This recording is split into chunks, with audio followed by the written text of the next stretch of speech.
The Gambia Institute of Chartered Accountants GIA last Saturday convened its General Assembly at the Ocean Bay in Bakau to reflect on issues experienced by the Institute in the year 2024, brainstorm on its code of conduct and the ethical behavior of the professional accountant.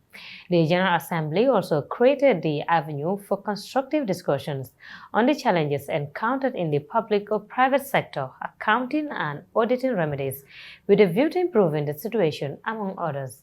Our intern, Mariatu Toure, was at the opening ceremony and she prepared this report. This latest General Assembly of the Gambia Institute of Chartered Accountants also gave the participants the opportunity to share ideas and experiences around the climate, environment, and the ecosystem as they relate to green governance and economic development and business opportunities. It also allowed participants to have a better grasp of the role of professional accountants to foster a collaborative environment for sharing technical expertise and address issues affecting the profession. The event was also aimed to serve as a stepping stone to enhance the skills and knowledge of accounting professionals. The General Assembly featured a series of seminars and panel discussions designed to expose accountants to needed best practices to navigate the complexities of both public and private sector finance. The president of the Gambia Institute of Chartered Accountants, Paul GiA, in his remarks at the opening ceremony of the General Assembly, states that accounting professionals are unique individuals due to the fact that foreign direct investors rely on them. He mentioned that the event was tailored to allow participants to reflect on the things they have been doing around code of conduct and ethical guidelines, climate change and business opportunities, and as well as challenges. He urges young people to embrace the accounting profession. We are unique individuals because we are a set of people that a judge in a court of law can rely on us to explain our reports, and whatever we explain influence the verdict. We are the ones that foreign direct investors rely upon from the moment they come to the country. They would need an accountant, they would need an auditor, a tax advisor to guide them. And the trust they have in us will influence their investment decisions. And the topic we have today are pertinent topics in which every accountant will have something to do with them.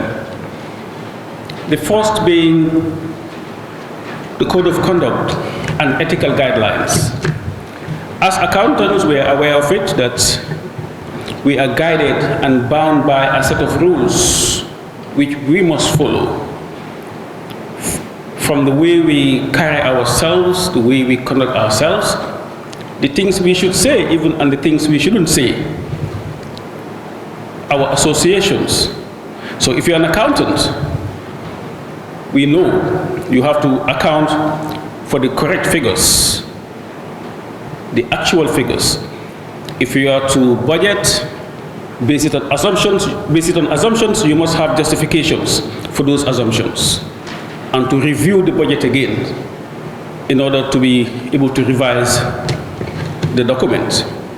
The Minister of Finance and Economic Affairs, C.D. Keita, emphasized the importance of safeguarding integrity, saying integrity and competence are sine qua non for accountants. Minister Keita underscored that quality of financial reports should be improved, adding that accountants should maximize the impact they could make on the society, and to also ensure that they always operate within the ambit of ethics. Integrity comes into a fair business will always succeed, but if we start to cut corners, it's just going to be a matter of time. It will be found out. So it's not an admonition, it's my reflection of how I see the profession should evolve, should grow. You're on the right track, but our doors are open, and this is our time. This is our time, and we are in a privileged role to ensure we maximize the impact we can do on society, because we will be held to account in one way or another. It doesn't have to be that we are found out or we are not found out. Our impact will be determined by history. So let's make sure that when that assessment is done, when we are long gone, it becomes a positive one in line with the dictates of the profession. I feel to popularize the profession, to support the profession, to not just make it as a fraternity, but to make it work for all. Because you are very endowed, you're well trained, you're well qualified. As such, that capacity should have an unleashing power and influence on society. Whatever the good. With a keen focus on continuous improvement and professional engagement, the GiA is setting the stage for accountants in the Gambia to excel in their roles and contribute to the nation's economic growth like never before. Reporting for Star TV News, I am Maria Tuture.